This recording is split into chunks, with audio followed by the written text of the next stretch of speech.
আসসালামু আলাইকুম ভাই, আমি নাজমুল। আমি এই দুনিয়ার আল্লাহর নিকৃষ্ট সর্বনিকৃষ্ট একজন বান্দা ভাই। প্লিজ কথাগুলি শোনা যাবেন ভাই। জীবনে অনেক কিছু করছি আমি আমারে বলতাছি, অনেক কিছু করছি ভাই। প্লিজ আর করতে চাই না।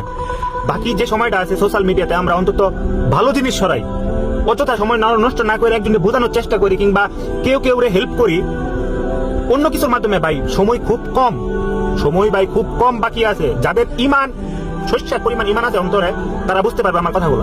ভাই আমি কোনো আলেম না, কোনো হাফেজ না, আমি কোনো কিছু না। আমি আল্লাহ আপনাদের থেকে সবচেয়ে নিকৃষ্ট গোলাম। আমি আল্লাহর সবচেয়ে নিকৃষ্ট। আমার অনেক পাপ আছে ভাই।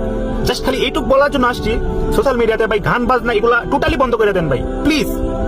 সময় আগের মতো না। আমরা যা করছি আগে পাস্ট ইজ পাস্ট, গেছে গা খালাস। এই ভবিষ্যতের জন্য প্লিজ ভাই দয়া করে সোশ্যাল মিডিয়াতে কেউ গান বাজনা এইসব করবেন। যা যতটুকু নিজে সম্ভব হয় হাদিস ছাড়েন, কোরআন তেলাওয়াত ছাড়েন, একজনকে বোঝানোর চেষ্টা করেন যাতে মানুষ আগ্রহ হয়ে সামনের দিকে ধাবিত হয়। ভাই অবস্থা খুব খারাপ পৃথিবীর।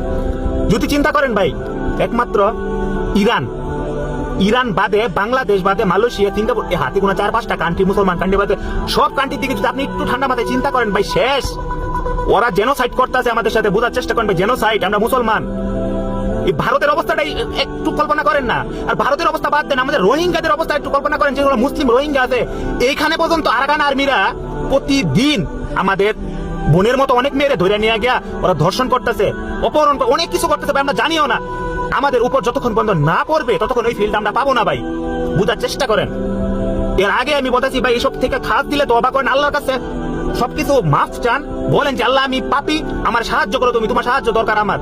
কোন লড়তে পারবেন না ভাই। সামনে যে ভয়ঙ্কর দিন আমাদের জন্য অপেক্ষা করতেছে সেটা বলার কোনো রাস্তা নাই ভাই। ঠিক আছে, একে তো করি না, নষ্ট তো হয়ে গেছে ইমান সবকিছু, কিন্তু এইসব ছোট যেগুলো ভালো কাজ আমরা অন্তত এগুলা করি যাতে আল্লাহ আমাদের সামনে একটা এক্সকিউজও যদি খাড়া করতে পারি যে আল্লাহ আমি তো ওদের পক্ষে, মুসলিমের পক্ষে কথা কইছিলাম, এই জন্য কি আমার জাহান্নামের আগুন থেকে বাঁচানো যায় না? এইটুকু অন্তত কইতে পারবেন। যেহেতু নামাজ পড়ি না আমরা, খালাস নামাজের হিসাব বাদ দেন, কিন্তু একটা ভালো কাজের বিনিময়ে তো আপনি একটা অপশন রাখবেন ভাই, নাকি মুসলমান হিসেবে?